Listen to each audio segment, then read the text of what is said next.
Good morning, and welcome to the Africa Weekly Talk.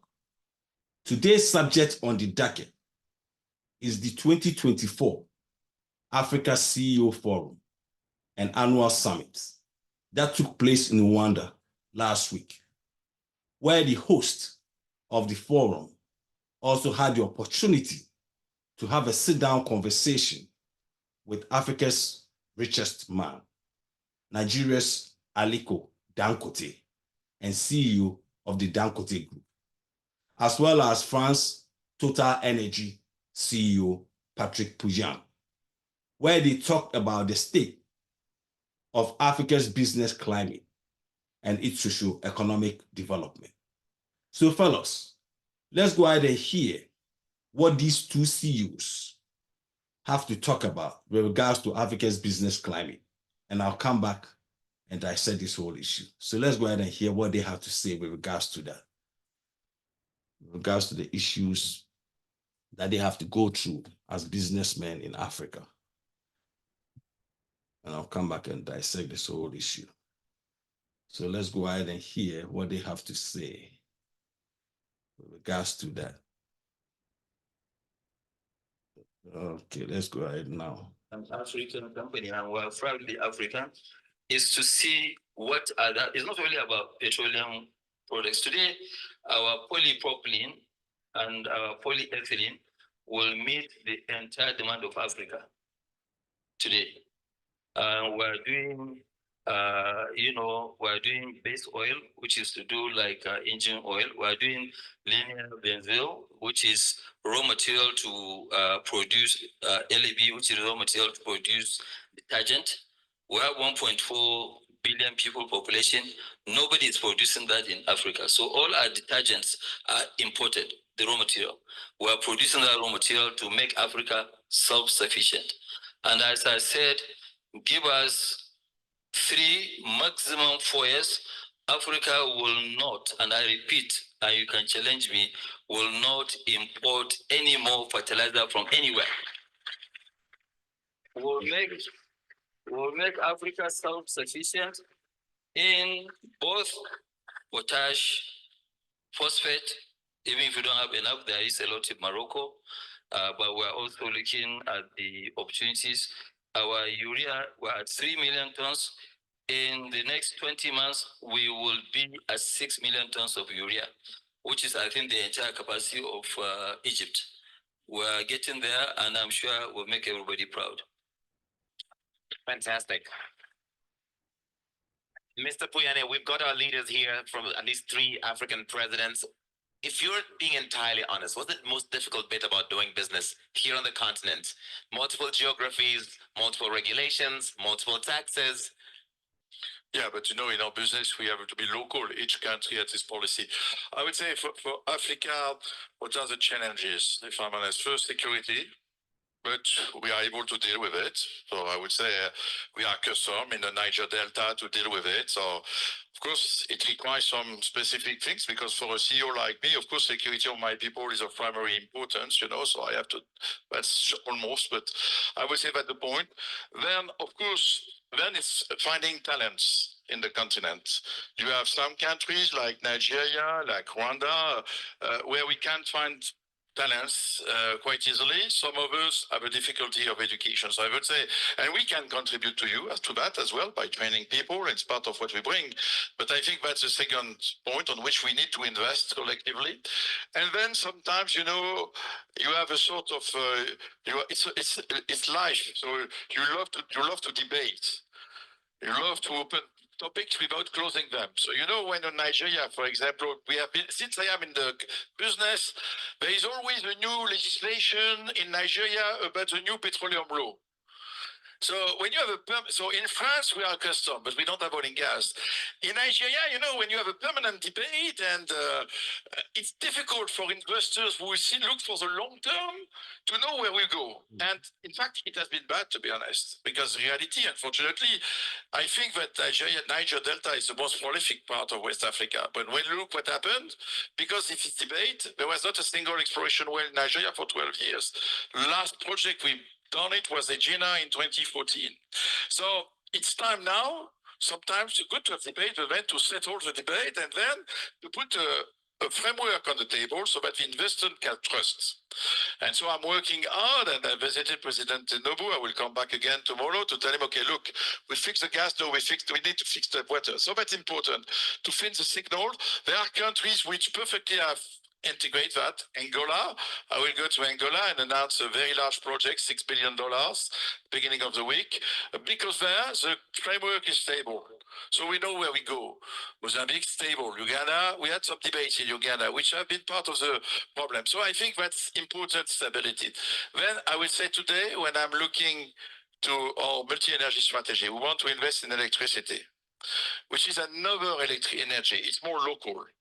And what we face today, honestly, is a difficulty to secure the payments for electricity. I know it's a topic. The governance of electricity in the continent is less clear than in oil and gas.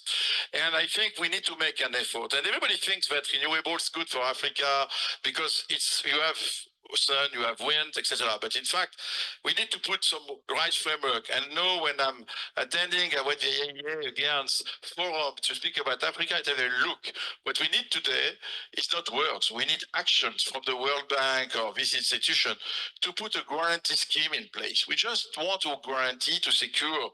I don't think we'll use it, but when you invest in electricity, it's a local energy, you need to find a way to secure it. It's of primary importance. So I think we need to put some goodwill together to find the right framework to let this electricity business really growing in Africa, because without it, it's difficult to make industries. It's difficult for people to I would say, to have a better way of life, elevate standard of life. So the continent is plenty of resource for sure, and we love it. I think it's part, and honestly, even if sometimes it's a little the mess, we love it. Because the French people often find a way to navigate, so we are good on that. And I think we find a way to find a deal with Aliko. So since I found a way with Aliko, I can deal with many people in Africa. Right. So, Mr. POUYANNE, I appreciate how candid you have been on the panel. Mr. Dangote, jump in. Yeah, let me jump in. Well, Patrick, I don't know that it's a compliment or it's a... You will know me. It's always double language. Okay, well, you're right. But I think, just to add, in Nigeria, I think the current government, they've done quite a lot, like what you said, in electricity tariff. The issue is about payment. And then they have also done quite a lot in terms of the PIA, which is Petroleum Industry Act. It's true, it might not be 100% perfect, but it's a start. And I'm sure the government is always willing to, and that is why we have somebody like you as the head of Total still investing. You are back to investment. Apart from this, the deal that we just closed this morning, you've closed even one last week on gas. Okay, even us, we have closed deals with Shell on gas because it makes sense. But I think the biggest challenge that we have as entrepreneurs in Africa is the inconsistencies in policies. One now you say, okay, yes, today we're going to drive left hand, or you say, okay, fine. Goalpost is here, just in front of you. When you are about to score the goal, then the government will remind you, the goalpost has been changed to behind you. So, so these are the main issues that are actually, they can bankrupt anybody. Mm-hmm. So I think we need to really look at it that, look, our own political leaders, what you need to understand is that it's a win-win. It's like what they say, you cannot clap with one hand, you clap with two hands.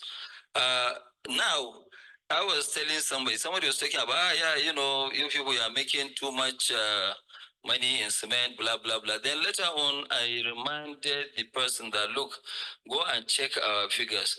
For every 1 naira that I turn around, government collects 52%. So on every single naira? On every single naira we turn around, 52% goes to the government through various taxes. Okay, so it's not a tea party. Everybody is benefiting. And then there are quite a lot of countries, especially in East Africa, that we have helped.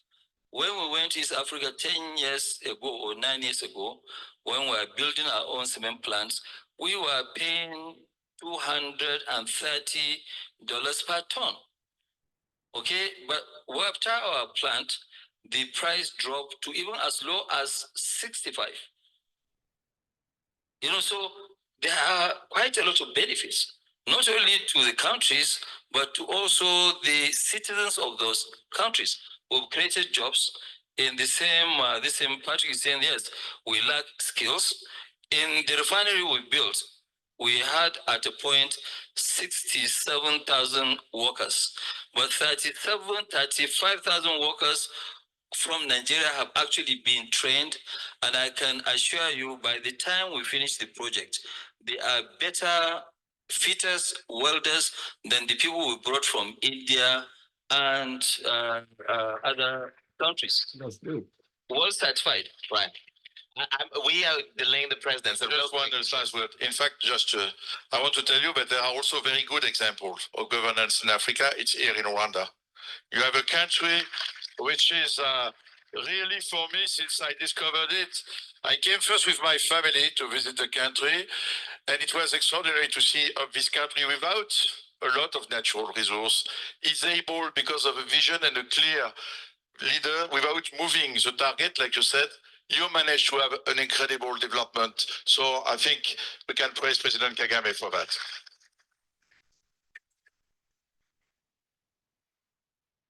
Finally, really quickly, we talk a lot about the African Continental Free Trade Area, the ability for goods and services to move across the continent.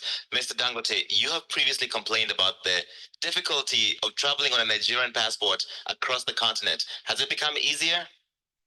Even an hour ago, I complained to President Kagame. At least you can come here visa-free. No, here is the best example, but I told him that, yes, as an investor, as somebody who really wants to make Africa great, I have to now apply 35 different visas on my passport. And I told Mr. President, I said, Mr. President, I really don't have the time to go and be dropping my passports in embassies to get a visa. But you see, the most annoying thing is that, yes, if you are treating everybody the same, then I can understand. You know, I can assure you, Patrick doesn't need 35 visas. No, I said that.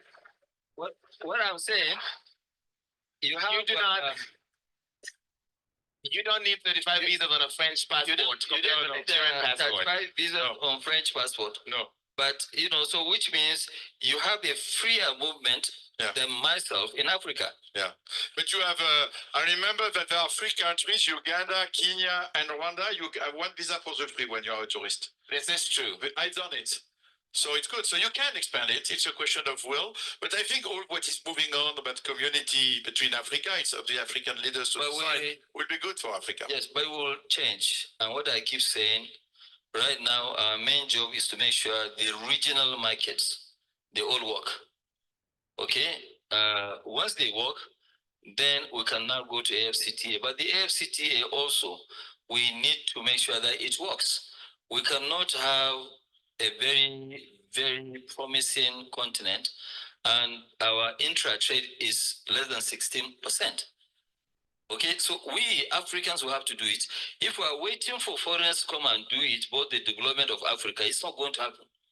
So it can only happen by us Africans. We must risk our resources and make sure that we lead. Then we will have people who actually trust and believe in Africa, like Patrick, to come and help us to push to the next level. Thank you. Just 1 second. On a point of personal privilege, because I have the microphone, I complained recently about Nigeria requires me to pay $215 for a single entry 1 month visa every time. Biometrics is $170. And I said, as an African, as a Kenyan, this seems unfair. And they told me, actually, Kenya said it would be easier to come to Kenya, but then you introduced an electronic travel authorization, which made it harder to come to Kenya. So I was like, I don't work for government, but President Ruto is here, so he's heard. Okay. But let me let me also tell you the good news. On Monday, there was cabinet meeting, and President Tinubu wasn't happy about this same visa issue. And I can assure you, in the next couple of weeks, you see a massive reform in terms of visas going into Nigeria. I think on that optimistic note, thank you so much. You have been both so candid. We appreciate your time, Mr. POUYANNE, Mr. Dangote. Thank you for honoring us with your time. A big round of applause.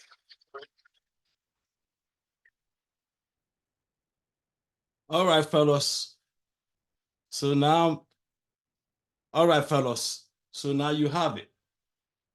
Now you have it. You heard it from the horse's mouth yourselves. The state of doing business on the African continent. It is very unfortunate that you heard these two CEOs talk about the challenges. I mean, talking about security issues, talking about talent, talking about uncertainty, stability, legislative issues, political climate, and so on and so on and so on. But one key thing that I took away from this conversation was the security, as well as taxes. If you look at the security issues going on in Africa right now, that is a big hurdle for investors to come onto the continent. Because if you're looking at Africa as a whole, and you look at the labor cost of doing business in Africa, because of bad infrastructures, Africa as a third world country should not have been a big deal in terms of labor costs when you are doing business in Africa. But because of the lack of infrastructures that we need for us to develop, for us to attract foreign investors to come onto the continent, logistics in particular, according to a study that was done by the World Bank some years back, it showed that even though the labor cost in terms of wages was very, very cheap compared to the rest of the world, but when it comes to logistics and infrastructure, it raises the labor cost in Africa. And out of that also prevents or deters foreign investors from coming onto the continent. But security is one of the key problems that the French CEO, Total Energy CEO, Patrick Pouyanne, hit on. Take into consideration the situation with the Sahel, where you have Boko Haram. And then if you talk about DRC, Democratic Republic of Congo, I mean, this is a country that has the most natural mineral resources in the whole world. There's no country on this planet Earth wealthier than the Democratic Republic of Congo in terms of natural resources. But go there and find out for yourselves today. They're still fighting. You have rebels capturing the mining areas where they are mining and selling these minerals to foreigners and using them to acquire weapons to fight the government. And then you talk about the issue going on with Boko Haram in Nigeria. So security is one of the key problems. But if you look at the underlying factor of Africa, Africa should be one of the best places, if not the best place for foreign investors to come in. I mean, you heard it from what these guys were saying. Because of bad governance, corruption, and poor leadership, that is why Africa is where we are. Because they talk about taxes, talk about security, talk about talent, infrastructure. I mean, a country like Nigeria, fellas, this is a country that has all the natural resources that you need to produce energy.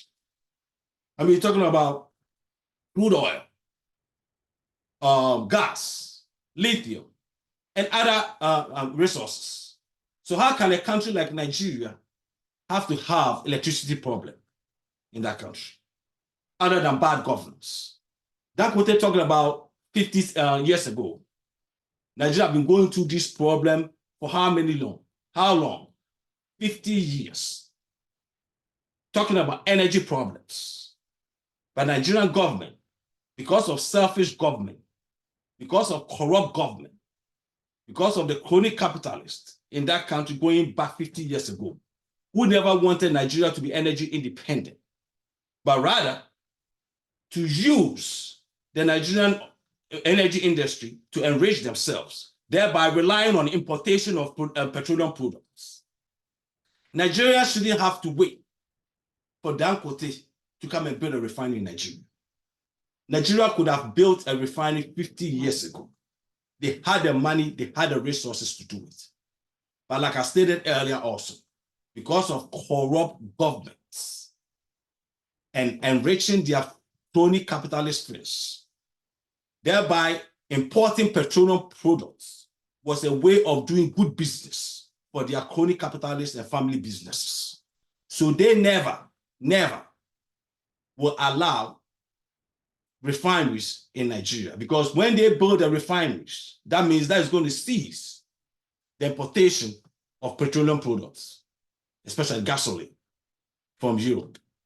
So they have to rely on this importation, because at the end of the day, it was their own family businesses and their crony capitalist friends who were doing these businesses in that country. Until quite recently, when they finally decided to allow private refineries to be built. And there came Dangote refinery, which today, now everybody is acknowledging that it's going to help not just only Nigeria, but the rest of West Africa, as well as all of Africa. So looking at this thing and what they were talking about, it tells us clearly the issue of Africa is not about not having resources or not able to build Africa to become a better place for its citizens.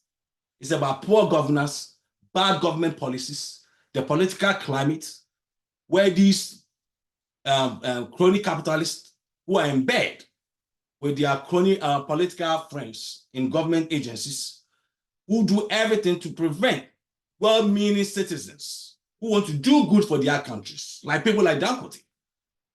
They will do everything to prevent these people so that they can keep getting their cut through the corrupt governments that they have in their various African countries. And that has been the problem of Africa and will continue to be the problem of Africa. I mean, talking about taxes, fellas, Africa is the most taxed continent on this planet, that their citizens doesn't get any benefit from paying these taxes. You also hear a lot of African governments complaining about, because they don't have a stable, structured tax system, the only way they have to collect taxes from their citizens by imposing these high excise taxes, import duty taxes, and so on and so forth on their citizens. So basically, they don't have a progressive form of taxation. It's more like a flat tax and a VAT that they have. So you have a rich man like Dangote paying the same tax just like the regular ordinary Nigerian. Because whatever he buys, he pays the same tax just as a regular ordinary Nigerian. And because of these import duty taxes that they have in most African countries, if not all of them, that also have contributed to the high cost of doing business, as well as higher cost of living in that country. I mean, look at the standard of living in most African countries, comparably to a first world country like Europe or America. I mean, look at it. Look at the higher cost of standard of living in most of these African countries. Because at the end of the day, most African countries today don't produce anything on that continent. Everything is imported. And that is where the government claims that because they don't have a structured tax system, so they have these higher import duties that they impose on businesses that import goods into the country. And at the end of the day, when these businesses import these goods at this higher tax rate, who else do you think they're going to pass these tax rates on to? To the citizens of their various African countries. So that's why you go to most of these African countries, you see this higher standard of living down there. I mean, these countries are third world countries, we talk about, fellas. And we talk about very poor citizens. By the end of the day, whatever they earn, they have to use it to buy products that are being imported at this higher cost. And they also talked about the issue of legislation. You see, like Dangote noted, that when you're doing business in most African countries, and you have a standard understanding of what the project or the business is about, and then when you're getting close to finishing the business or whatever, then they move the goalpost. So they have these inconsistencies. And a lot of these things has to do with corruption. A lot of these things has to do with corruption. It has nothing to do with anything. It has to do with corruption and bad governance. Because at the end of the day, they always try to find ways to scheme investors so that they can get money for themselves and their political friends and crony capitalists in their country. So they move the goalpost. Like Dangote said. I didn't say it. He's the wealthiest man in Africa. He's the one saying it. When you're about to score the goal, they move the goalpost. Because now they have to find a way to get something out of you. And he noted also that these policies of most of these African countries also end up bankrupting people, which is true. I mean, this is coming from the wealthiest man on the continent. So that tells you exactly the climate of African business and entrepreneurs doing business on the continent. That tells you exactly what these people have to go through on that continent. It's about time that we have to start putting pressure on our governments to create a better governance on our continent. Because at the end of the day, if you look at this, Africa as a whole, looking at 21st century, talking about electricity, pipe-borne water, no African country in this era shouldn't have electricity or pipe-borne water, taking into consideration the energy resources that we have on that continent. We have abundance of energy resources more than any continent on this planet. But at the same time, we don't have electricity, clean pipe-borne water for our own fellow citizens, all because of corrupt governments and bad governance. They rather use the wealth of that country to import luxury goods like cars and stuff for themselves, rather than investing in infrastructure and building the talent of the young citizens of that continent. Like the French CEO also talked about, they cannot find talent in most of these African countries, even though they are willing to train. I mean, come on, fellas. Come on. If these governments in most of our countries believe in the welfare of building a better standard of living for their citizens, you don't need somebody to come and tell you where to put your resources to. You have to channel your resources to develop the citizens of your country so that they will come up to become better citizens for the country. But because of corruption, because of bad governance, because of leaders who don't have your countries at heart, they don't believe in building Africa. These guys who you get elected to offices in most African countries don't believe in building Africa. They believe in what they can get, what they can steal, what they and their crony families and crony capitalist friends can steal from their various African countries and then invest in Europe, Asia, or Dubai. That is what they believe in.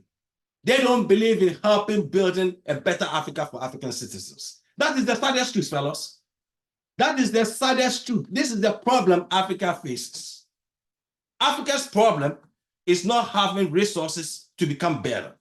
Africa's problem is bad governance and high level of corruption. There's corruption everywhere in this world. There's corruption everywhere in this world. The United States of America has corrupt leaders. Then Europe has corrupt leaders. Asia has corrupt leaders. But at the end of the day also, there are accountabilities to whatever you do in these countries. So because of that, at least it scales down the level of corruption in these developed countries. But when you come to Africa, there are no accountability.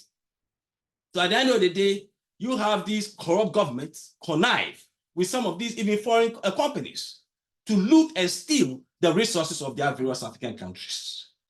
I mean, listening to these two CEOs talking about the challenges that they go through in doing business on the continent. I mean, just listening to what these guys were talking about, fellas. I mean, that tells you clearly. I mean, talking about energy, infrastructure. These are not things that in this modern era, Africa should not be able to have to channel their socio-economic development. It shouldn't be. I mean, taking into consideration the labor cost of doing business in Europe, Asia, Middle East, and comparing it to the labor cost of Africa. I mean, for instance, if you're going to pay $5 an hour, let's say in Asia, do you think companies like Apple, Microsoft, Google, Intel, all these great companies will go and pay $5 an hour in Asia if they can pay $1 or $2 an hour in Africa? Don't you think most of these companies would have invested in Africa? Because then it's all about the money. It's all about the numbers. No American company, Walmart, Target, Amazon, none of these companies would have invested in Vietnam and other Asia paying $5 and so on an hour for their employees when they can do the same and pay $2 or $1 an hour in Africa. But they cannot come to Africa and invest because of political instabilities, because of security reasons, because of bad, corrupt governments, and as well as because of lack of infrastructure. I mean, lack of infrastructure. What company wants to come to a continent where they cannot be guaranteed 24 hours of electricity to manufacture their products? I mean, if you don't have these basic infrastructures in place, how do you expect foreign investors to come and set up shops, factories in your countries to enable you to develop and stop importing all these goods from outside your continent? It's not going to happen. But because we have bad infrastructures and because we have poor leadership and because we have our priorities screwed up, instead of investing in the right areas that will attract foreign investors, that will end up establishing businesses in our various African countries, that will end up benefiting the citizens of your various African countries, they would rather invest in some dumb-ass stupid stuff that have nothing to do to benefit their citizens because they don't have their countries at heart. At the end of the day, all most of these leaders think about is what they can get and put in their bank accounts in Europe or America or Dubai. They don't think and care about their fellow citizens. And now look, talking about even the banking system. Look at the banking system in most African countries today. An average interest rate of a business loan in Africa is about 40%. 40%, that's what we're talking about, families. 40%. I mean, come to the United States. Average business interest rate for a business, a loan, is about what? Maybe give and take 10, 8, 7% or 10% most. But when you go to Africa, a third world country, you're talking about 35 to 40% interest rate.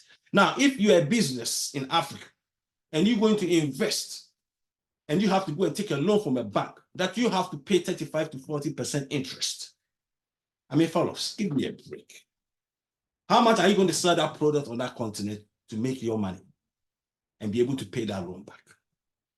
I mean, these are all some of the factors, and all of these things has to do with poor governance. This has nothing to do with Europe or America or Asia. This is about the governments that we have in our various African countries who don't have our priorities straight. That's the bottom line. This is not about you. Because you hear a lot of these people complain about the dollar, about the euro and all that stuff. At the end of the day, if you put your resources that you have, if you channel that resources in the right direction economically, then you can cut down on some of these imported goods and services that come from Europe and so on, so which means every time the demand for the dollar is higher in your country. And with that kind of bad economies, definitely it's going to put a strain on your economy. It is unfortunate. This is what the problem is. The problem on that continent is not about not having resources to build that continent. It's about bad governance, period. And these two CEOs hit the nail on it. They talked about it. Look at the government policies in your various African countries. I mean, most African countries, unfortunately, have government-owned commercial banks. Government-owned commercial banks that have become the tool of corruption for these political elites in your various African countries. Look at them. Go to your countries and look at your government-owned commercial banks and look at the audits of those commercial-owned banks in your countries. I mean, I'm talking about the government-owned.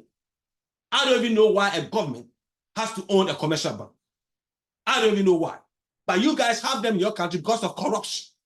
Because most of your political elites and the parties in power, they use the government-owned political banks as their piggy bank. That's what they do. They use it to run their elections. That's where they steal from. And that's what has been bankrupting most African countries. Go check it out yourselves, fellows. Go check it out. How many of your government-owned commercial banks in your various African countries have brought in any profit to your country? They have become the tool that they use to enrich themselves. And I don't even know why any country has to have a government-owned commercial bank. America, the greatest country on this planet Earth, doesn't have a government-owned commercial bank. All commercial banks in the United States of America are privately owned. The only thing that oversees them is the Federal Reserve, which is like the central bank that oversees these commercial banks. And that is how it's supposed to be. But if you have a government-owned commercial banks appointed by the sitting president of your various African countries, then that means at the end of the day, these appointed CEOs of these commercial banks answers to the sitting president of your various African countries. So just imagine how corruption will continue in these government-owned commercial banks.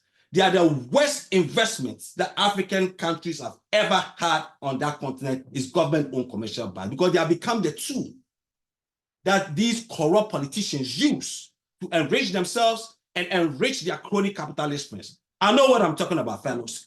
These are the very banks that they use, their crony capitalist friends use to take loans that they don't pay back to the government of these countries. You will never find their political cronies in your various African countries go to the privately owned banks to take loans. Why? Because they have to have collateral, and their privately owned banks will come after them.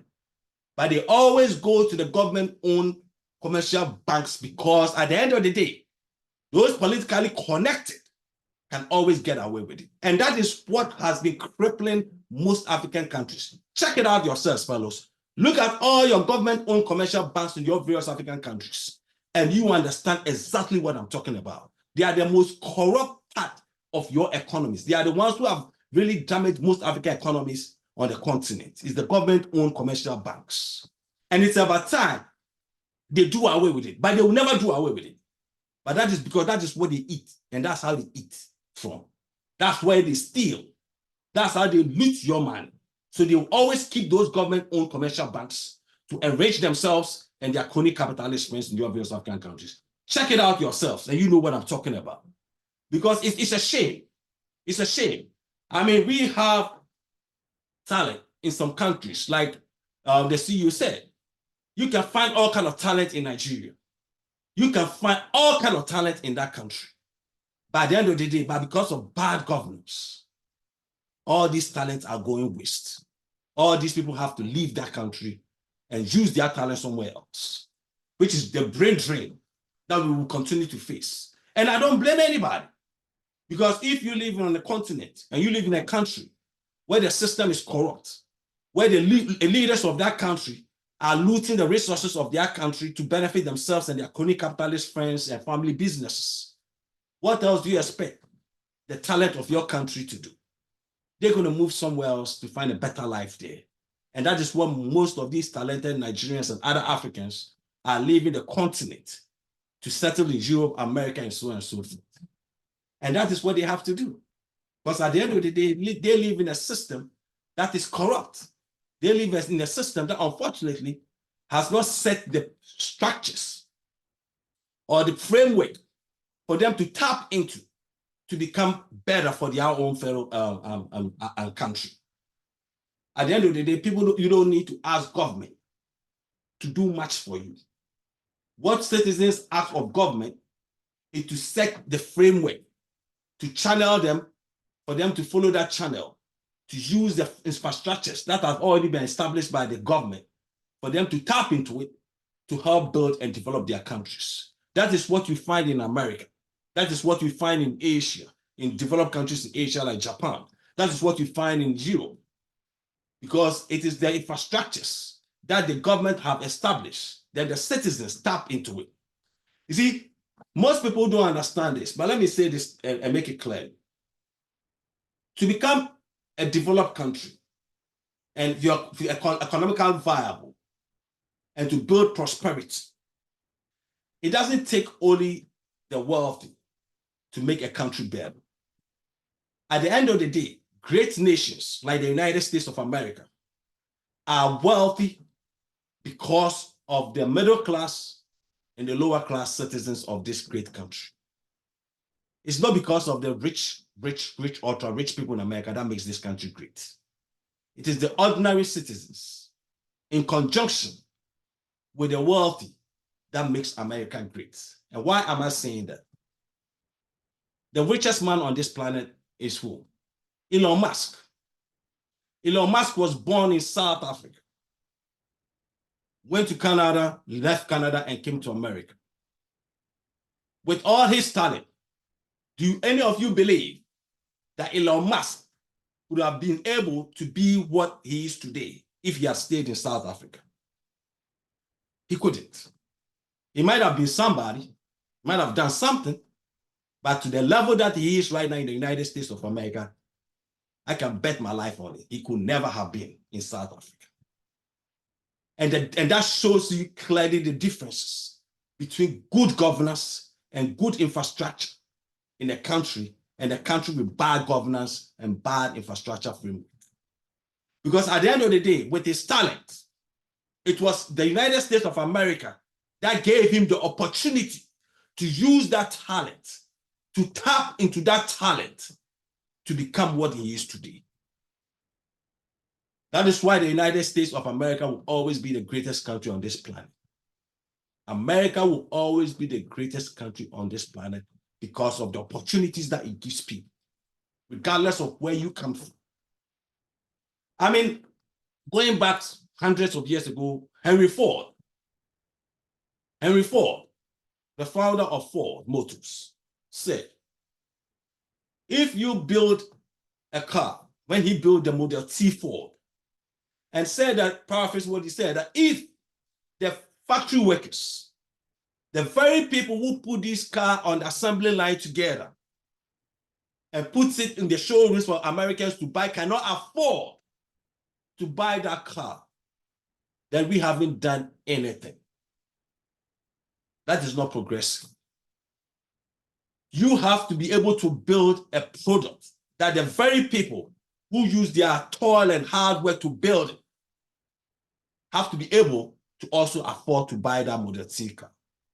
So in essence, what he was saying is that it takes the ordinary citizens, their contributions as well as everybody else to build a system. That's what it is. You look at Jeff Bezos, Amazon founder, Bill Gates, Warren Buffett, the Walton family, all these families in America, they will never become wealthy without the poor, the middle class, and the upper class in America. At the end of the day, their business that they have, Microsoft, Amazon, Walmart, all these businesses are supported by the very people that when they create these businesses, work in there, use their income that they earn by working to also buy the very products of these companies to help these companies to grow, thereby also enriching these wealthy folks. So at the end, it's a win-win situation. If you build an economy where everybody benefits, it doesn't just benefit the poor or the middle class, it benefits the wealthy and the wealthier even more. Because the same wealthy people who set up these factories, who set up these businesses, and who also invest in these communities, that these poor people also work and use their earnings to do what? Buy the products of these wealthy businessmen. So it's a win-win situation. But unfortunately, in most African countries, the leaders of Africa don't think that way.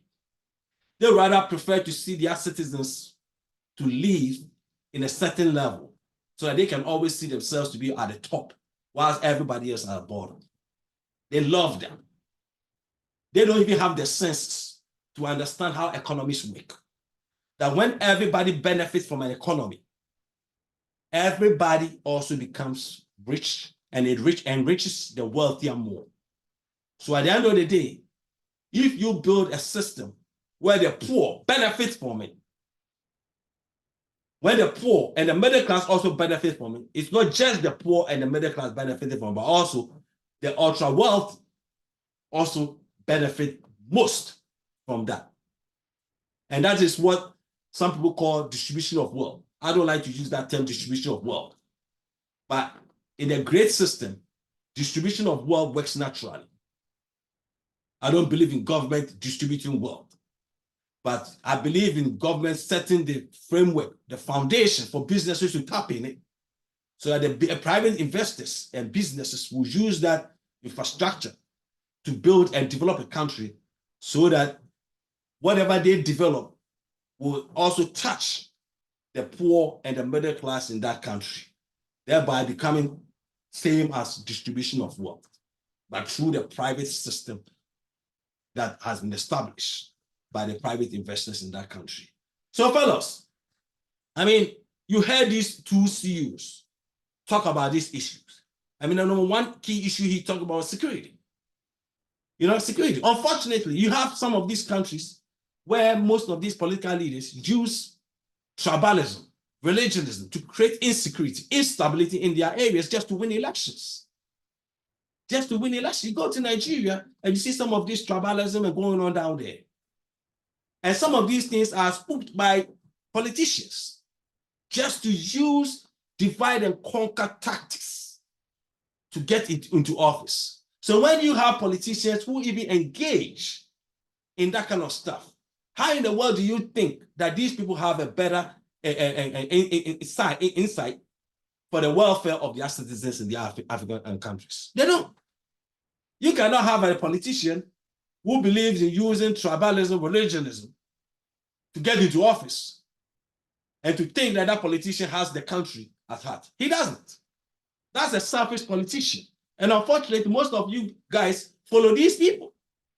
And in the end, that is what have created some of the problems we face on the continent today. It's unfortunate, but it's the saddest truth. I didn't say it. You heard it from the two CEOs themselves. Talk about legislative in problems that they face in your countries, taxes, security. I mean, and the level of corruption in these countries that they invest in. It's unfortunate, but that's the saddest truth. I mean, I didn't make it up. I mean, this is what these two CEOs are talking about. And when you look at the business environment in Africa, you talk about people talking about the way countries are developing. You look at Asia, look at a country like Vietnam, look at a country like China, look at a country like India. All these countries once upon a time were communist-minded governments. Unfortunately, today, they are not. We Africans still have communist-minded governments who still believe in government control. And that's the sad truth. We still have governments in most African countries who believe in both communism and socialism, thinking that those are the things that are going to help develop their countries. I'm sorry. Communism was the most failed economic policy that was adopted by USSR 1917 after the Russian Revolution. That is the worst thing ever that happened to mankind, was communism. Communism didn't do well for any of these countries that I just mentioned. Because if it had, you wouldn't have the disintegration of USSR. China, India, and most African countries coming out of colonization decided not to go with the West, because these are the very countries that have colonized us. So we decided to adapt this Eastern system of economic policies, which is communism and socialism. And in the end, what did it do to us? It didn't benefit us. It didn't do anything. It didn't create wealth. It didn't improve the standard of life of any of our fellow African countries. Until the fall of the USSR, that's when countries started adapting capitalism. And look at China today. Look at India. Look at Singapore, Malaysia. Look at Vietnam. All these countries were once communist. And go and look at their GDP when they were communists. And then look at their GDP today. And you yourself, you find out what I'm talking about. But unfortunately, like I've said, we still have African governments who, when they got into capitalism, I don't know whether they don't understand capitalism or they just corrupt. So they have this crony capitalist mindset, ideas that they can use to benefit themselves. But capitalism is the best thing that ever happened to mankind. I've said that I've always believed that capitalism has always been ingrained in humanity anyway. Every human being was born a capitalist. I don't believe that America created capitalism or Europe or anybody created capitalism. It has been part of humanity. That is my belief. Because if you look at human beings as in general, the mindset of every human being is to strive to have something for himself and their family. That is how we are. So it is ingrained in our DNA. But the West also changed it and made it in numbers form to benefit them. But if you practice capitalism the right way, there is no better channel to economic prosperity for any country in this world than capitalism. So it's about time some of these African governments should know that these communist, socialist minded policies, where they believe in government control, where they believe that when the government builds factories, when the government does this, when government does that, it's going to help develop their countries. No, they don't believe in that. They use government to enrich themselves. So by having government agencies, government control policies and government factories and so on, they put their own people down there to control the people, as well as to take the money and embezzle from those sources. At the end of the day, they believe in taking government money. They believe in stealing from the resources that they have in their various African countries. So the best way to able to steal from these countries, their resources, is to have government in charge of them. But if you have a private man who is investing his money in the business, that's a different story. But they don't believe in it. And that is the problem, and part of the problem that we face on the continent today. So fellows, I've done a lot of talking today, but you heard from these two CEOs the challenges that Africa faces in terms of its socioeconomic development and the business climate that also has become part of the problems that most businesses and entrepreneurs and investors have to face when they come onto the continent of Africa. But if we want Africa to become the 21st century continent, then we have to start changing our economic policies, our business climate policies, our legislative policies in our various African countries to attract foreign investors who will come and help build and develop the continent so that the citizens of this continent, of our great continent, will be able to benefit from their natural resources. But if not that, unfortunately, Africa is not going to change. You're going to see the same old poverty, level of poverty. Everybody will be moving forward and we'll still be stuck at the bottom. That's the unfortunate truth. But at the end of the day also, it takes strong and good leadership. And it's something that we don't have. But it boils down to our own citizens, what we can do about it. Because at the end of the day, nobody is going to come and help you develop your country. Like Dangote said, nobody is come to Africa and develop Africa except Africans. And it's up to the citizens of Africa to hold their elected officials accountable for them to be able to move forward and develop that continent. All right, fellas, so if it's Sunday, it's the Africa Weekly Talk. God bless you guys and have a great week. Peace and love.